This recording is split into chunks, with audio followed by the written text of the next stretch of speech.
जय बापू दी। ओम बापू जय नंदा बापू चौरवालिया आपकी सदा की ही जय। सदाई जय। श्री नारायण चरितामृत से बापू हरनाम जी का सुंदर पावन चरित्र।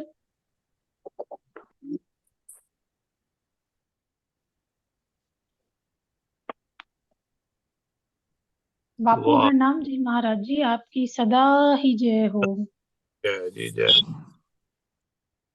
बापू हरनाम जी महाराज जी इतने भक्त वत्सल थे कि अगर कोई अपने मन में उनका ध्यान करता था, उनको याद करता था, कोई उनका सेवक, कोई भक्त, और प्रार्थना करता था किसी भी कार्य के लिए, तो बापू जी तुरंत उसकी प्रार्थना को सुन लेते थे, उसकी प्रार्थना स्वीकार हो जाती थी। आज भी ऐसा ही है, और वो स्वीकृत हो जाती थी। वो मन ही मन में कही गई बात उस भक्त की पूरी हो जाती थी।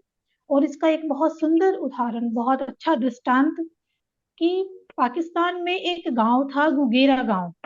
वहां पे बापू हरनाम जी महाराज जी अक्सर जाया करते थे। तो जैसे आज भी होता है कि नंदा चौर से महाराज जी आते हैं, तो जिस जगह भी आए, भले वो गोविंदगढ़ में आए, भले वो दिल्ली में आए, तो सारी संगत में एक ऐसा उत्साह आ जाता है कि महाराज जी से मिलना है, उनका आशीर्वाद लेना है, उनके दर्शन करने हैं। तो ऐसा ही बिल्कुल वातावरण उस गगेरा गांव में होता था। जब बापू हरनाम जी महाराज जी वहां आते थे, सारी भीड़ गांव वालों की इकट्ठी हो जाती थी बापू जी के दर्शन के लिए। बड़ा अटूट विश्वास बापू जी पे था उनका। हर कोई चाहता था कि हमें प्यार मिले, बापू जी से आशीर्वाद मिले। तो वहीं पे एक दिल्ली के ढक्का निवासी रामचंद हुरिया जी के पिता जो थे, वजीर चंद हुरिया जी, वो उसी गांव में रहते थे, बुगेरा गांव में। और वहां पे बापू हरनाम जी महाराज जी जाया करते थे। तो हुआ ये कि कुछ कारणों से जो वजीर चंद हुरिया जी थे, गांव के लोगों ने उन पे झूठा आरोप लगा दिया और उनकी थाने में रिपोर्ट दर्ज करवा दी। अब थाने वालों ने तो वजीर चंद जी को बड़ा जो है तंग करना शुरू कर दिया, उन्हें परेशान करने लगे। सुबह ही उनको थाने में बुला लेते और रात तक बिठाई रखते। और जो गांव के लोग थे, जो विरोधी पक्ष के थे वजीर चंद जी के, जो अच्छे लोग थे, अमीर लोग थे, वो विरोधी पक्ष वालों का साथ दे रहे थे, वो वजीर चंद जी की तरफ नहीं थे। और वजीर चंद जी तो बड़े नेक दिल व्यक्ति थे, बापू जी की सेवा सत्संग में रहते थे, बड़ा बापू जी का ध्यान करते थे। तो जब वो एक दिन थाने में बैठे हुए थे, वहां पे बैठे बैठे वजीर चंद जी ने बापू जी से प्रार्थना की कि हे करुणा निधान सतगुरु, हे मेरे बापू जी, मुझ दीन और दुखी की सहायता करो। ये क्या हो रहा है? आप जानते हो कि मैं निर्दोष हूँ। इधर वजीर चंद जी ने अपने दिल से प्रार्थना की, और कहते हैं कि उधर बापू हरनाम जी ने उनकी प्रार्थना को सुन के, वो जो विरोधी पक्ष के लोग थे, उनको एक पत्र लिख के भेजा, जो बापू जी ने खुद लिखा। वो पत्र लिख के भेजा कि वजीर चंद जी निर्दोष हैं, जो आपने उन्हें केस के मामले में थाने में भिजवाया हुआ है, वो बिल्कुल निर्दोष हैं। तुम उनकी सहायता करो और उन्हें मुक्त कराओ। अब जो विरोधी पक्ष की तरफ लोग खड़े थे, उन्होंने क्या किया, उस पत्र पे ध्यान नहीं दिया। जो पत्र बापूजी ने लिखा था उस पे ध्यान नहीं दिया और उसको छुपा दिया। कोई इंपॉर्टेंस नहीं दी उस लेटर को, और छिपा के रख दिया। अब थोड़े दिन बीते, अब वजीर चंद जी तो थाने में ही थे। तो बापू हरनाम जी महाराज जी खुद उस गांव में गए, गुगेरा गांव में। और वो जो दूसरे पक्ष के लोग थे, विरोधी पक्ष के कुछ लोग, अब उनके जो है थाने में बंद हुए पड़े थे। तो जाके कहते हैं बापू जी से, महाराज जी हमारे लोग जेल में हैं, आप हम पर कृपा कीजिए। तो बापू जी ने कहा, बापू जी ने फरमाया, कूड़ निखट्टे नानका ओढ़क सच रही। कूड़ निखट्टे नानका ओढ़क सच रही। कि आपने वजीर चंद जी को तो आपने झूठे मुकदमे में फंसा दिया, जेल भिजवा दिया आपने, और आप आपके लोग अपनी करनी की सजा भुगत रहे हैं। ये बापूजी ने उनको कहा। कि फिर बापूजी ने थोड़ी देर रुक के कहा कि चलो कोई बात नहीं। देखो इतना गलत करने के बावजूद भी बापूजी आज उन्हें कह रहे हैं कि चलो कोई बात नहीं, हम आप लोगों के लिए भी बापूजी से प्रार्थना करेंगे। और लेकिन कर्म फल तो भोगना ही पड़ता है, तो इसीलिए हमेशा शुभ कर्म करा करो। ये बापूजी इनको कह रहे हैं कि किसी को सताओ मत, अच्छे कर्म करो, भला करोगे तभी तो भला होगा। फिर बापू हरनाम जी महाराज जी ने उनको भी आशीर्वाद दिया, जो विरोधी पक्ष के लोग थे। इधर वजीर चंद जी की तो सहायता की ही की, उधर विरोधी पक्ष के लोगों का भी उन्होंने भला किया और उनका भी उद्धार हो गया। ऐसे बापू हरनाम जी महाराज जी थे जो ईश्वरीय रूप थे, जिन्होंने गलत करने वालों को भी एक सही राह दिखाई, उनको सही रास्ता बताया कि उन्हें क्या करना चाहिए। ऐसे एक वृतांत आता है कि एक दिन बापू हरनाम जी महाराज जी उकाड़ा में, उकाड़ा जो जगह थी वहां पे खेतों में काम कर रहे थे। तो वहां काम करते हुए उनके पास गंगा देवी गाबा, नाम है गंगा देवी गाबा, वो बड़ी सेविका थी, बाराबंकी की रहने वाली थी, यूपी में बाराबंकी जिला है, वहां की रहने वाली थी। तो वो अपने दोते श्री मनोहर लाल सेतिया, सुपुत्र श्री धर्मचंद्र सेतिया जी के साथ, और जो है लाजवंती सेतिया जी को वो लेकर आई हुई थी, जहाँ पे बापू हरनाम जी महाराज जी थे। अब जो उनका दोता था, उसको बहुत छोटी अवस्था में ही गले में जैसे गांठें हो जाती हैं, गिल्टियां हो जाती हैं बहुत सारी। तो वो बहुत सारी गिल्टियां हो गई थी उनके दोते को, और वो बड़ी बड़े परेशान थे। वो लोग कई डॉक्टरों के पास चले गए थे, और डॉक्टर्स ने कह दिया था कि इसका तो ऑपरेशन होगा।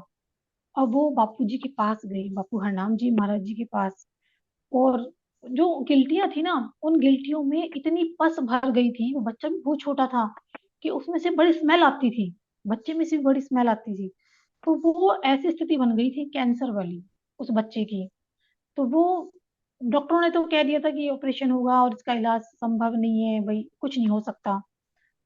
अब जो मनोहर लाल जी का परिवार था, तो वो सर डॉक्टरों के पास तो जा चुका था, लेकिन अब इनके दिमाग में ये बात आ गई थी कि ये बीमारी असाध्य है, इसका कोई इलाज नहीं है। जो उस बच्चे की माँ थी वो भी दिन रात रोती रहती थी। अब वो जो नानी थी श्रीमती गंगा देवी गाबा जी, जो बापू जी को बहुत मानती थी। तो वो बापू हरनाम जी के पास आई।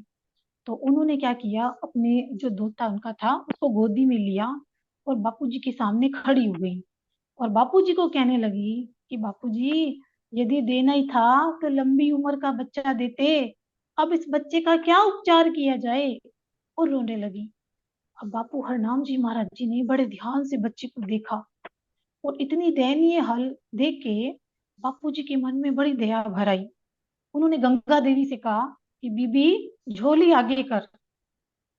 और झोली ऐसे गंगा देवी ने आगे कर ली। बापू हरनाम जी महाराज जी ने अपनी दराती जो थी उनकी, उस दराती को उस बच्चे की गिल्टियों पे, गले पे फेरा, और जैसे गिल्टियों पे वो फेरा बापू जी ने, तो दराती का स्पर्श करते ही वो सारी की सारी गिल्टियां जो गंगा देवी थी उसकी झोली में आके गिर गई। और बापू जी ने कहा कि इन गिल्टियों को जल प्रवाह कर दो।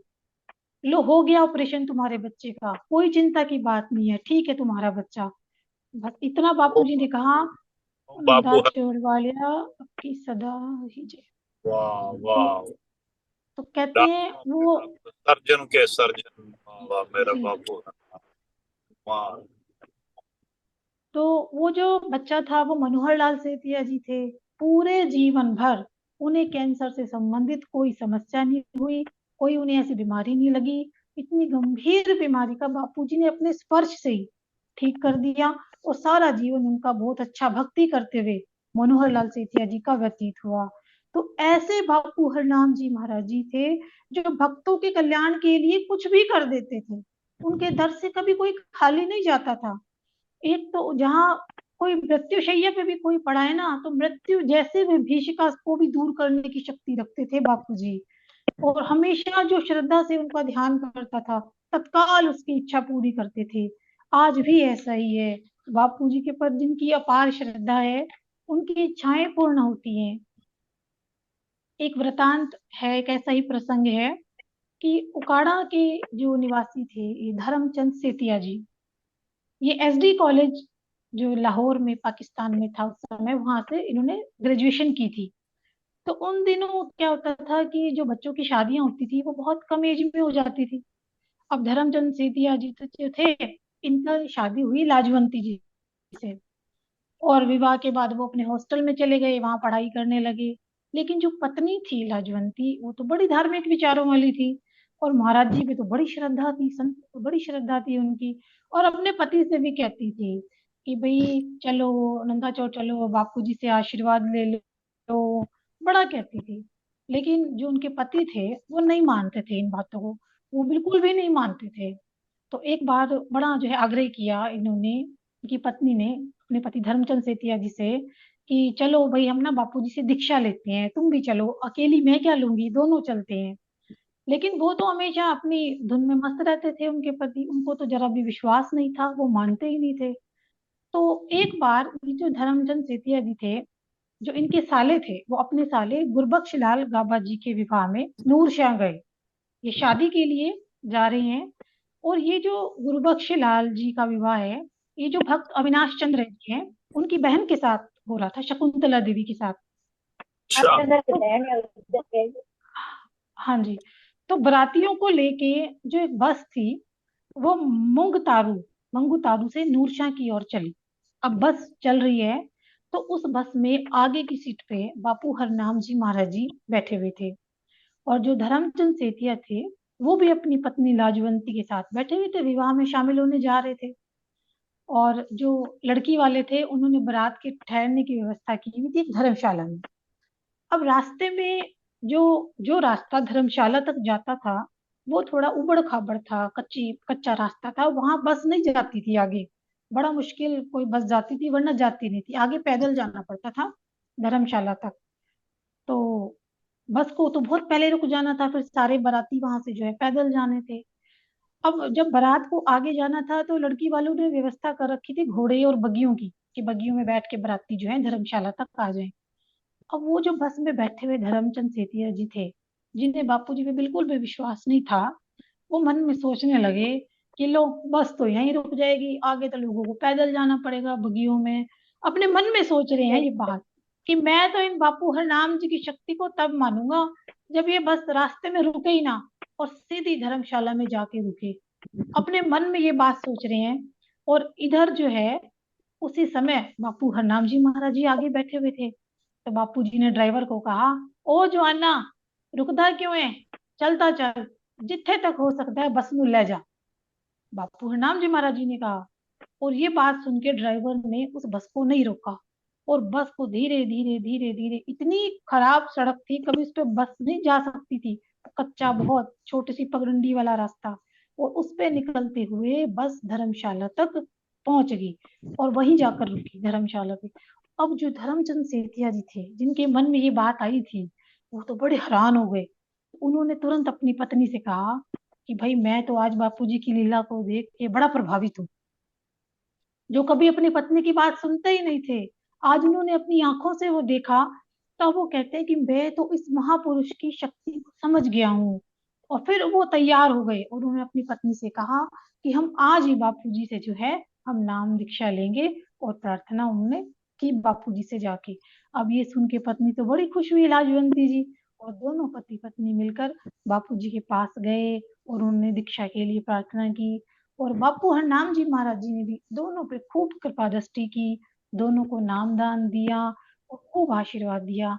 तो ऐसे बापू हरनाम जी महाराज जी सर्वशक्तिमान थे, और उनकी तपस्या का तेज तो ऐसा था कि प्रकृति भी उनका आज्ञा पालन करती थी, मनुष्य की तो बात ही क्या। तो ऐसे बापू हरनाम जी महाराज जी के चरणों में कोटि कोटि नमन, कोटि कोटि नमन। हाँ, जय वाह। बापू, जय बापू। बहुत सुंदर, बहुत जय सुंदर कथा। जय जय बाबू। जय बापू। जय क्या बापू।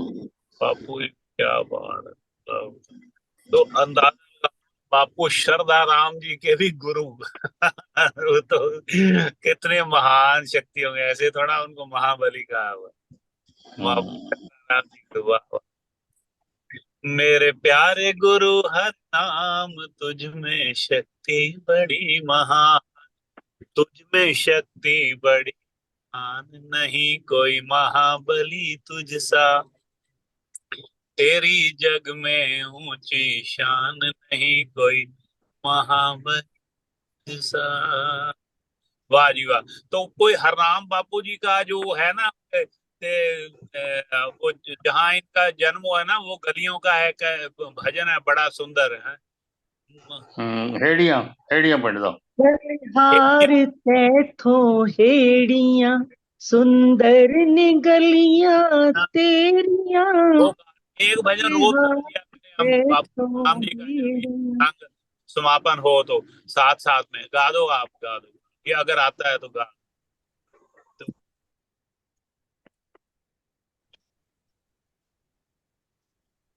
इसको जी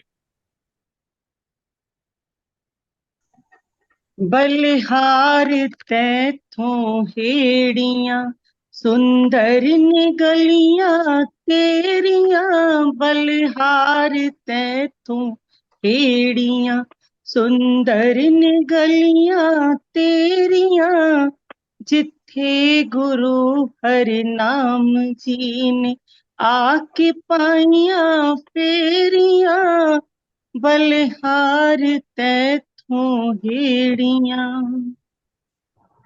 पिंड हेड़ियां भी धन ते ओथों दी धरती धन है, पिंड हेड़ियां भी धन ते ओथों दी धरती धन है, माता पिता भी धन ते गोदी उन्हां दी धन है, माता पिता भी धन ते गोदी उन्हां दी धन है, जिथे गुरु हरि नाम जी ने आके पाइयां फेरियां, बलिहार तैथों हेड़ियां सुंदर निगलियां तेरियां, बलिहार तैथों हेड़ियां।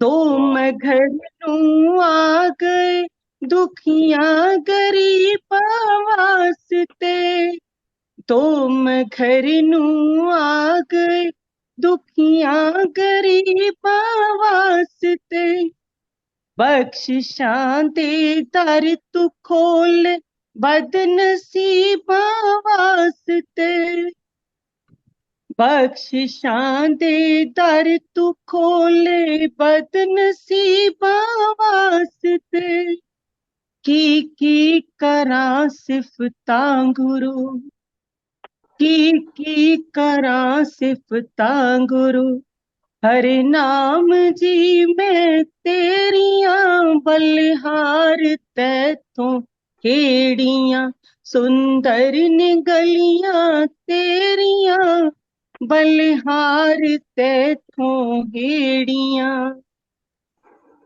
नूर दा जलवा है तू ते शांति दी तस्वीर तू, नूर दा जलवा है तू ते शांति दी तस्वीर तू, पूरन पिता दा चन्न है ते ईसरां दा वीर तू, पूरन पिता दा चन्न है ते ईसरां दा वीर तू,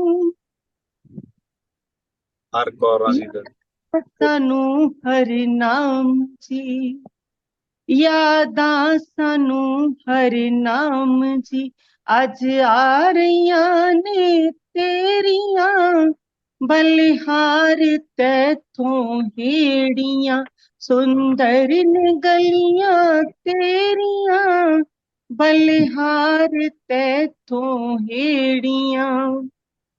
बिगड़ी बना हरि नाम जी मैं गुलाम हाँ बिन दास जी, बिगड़ी बना हरि नाम जी मैं गुलाम हाँ बिन दास जी, एक मिनट मैं गुलाम मैं गुलाम हाँ बिन दास जी, बिन दाम जी मेरे ख्याल होना चाहिए, गुलाम जी भाई कर लो राम जी बना हरि नाम जी मैं गुलाम हाँ बिन दाम जी, दोबारा दर पढ़ो। तेरे दाहास वाली छोड़िया धन धाम जी, दर तेरे दाहास वाली छोड़िया धन धाम जी, दर्शन दे हरि नाम जी, दर्शन दे दो हरि नाम जी, हुण लाइयां कानों देरियां, दर्शन दे दो हरि नाम जी, हुण लाइयां कानों देरियां, बलिहार तैथों हेड़ियां सुंदर ने गलियां तेरियां जिथे गुरु हरि नाम जी ने आके पाइयां फेरियां बलिहार तैथों हेड़ियां। ओम बापू हरनाम जी महाराज आपकी सदाई। वाह वाह। बहुत भजन बहुत सुंदर सुनाया रेणु जी। आप जो गाती हैं इतने मीठी तर्ज में, रेणु जी बहुत बहुत धन्यवाद। बड़ा ही सुंदर भजन है। उनके माता जो जय हर कौर जी को प्रणाम, उनके पिता पूरनदास जी को प्रणाम, बापू हरनाम जी को कोटि कोटि प्रणाम। वाह वाह, जय बाबा। बहुत सुंदर जीवन। हेड़िया ग्राम प्रणाम। हाँ जी।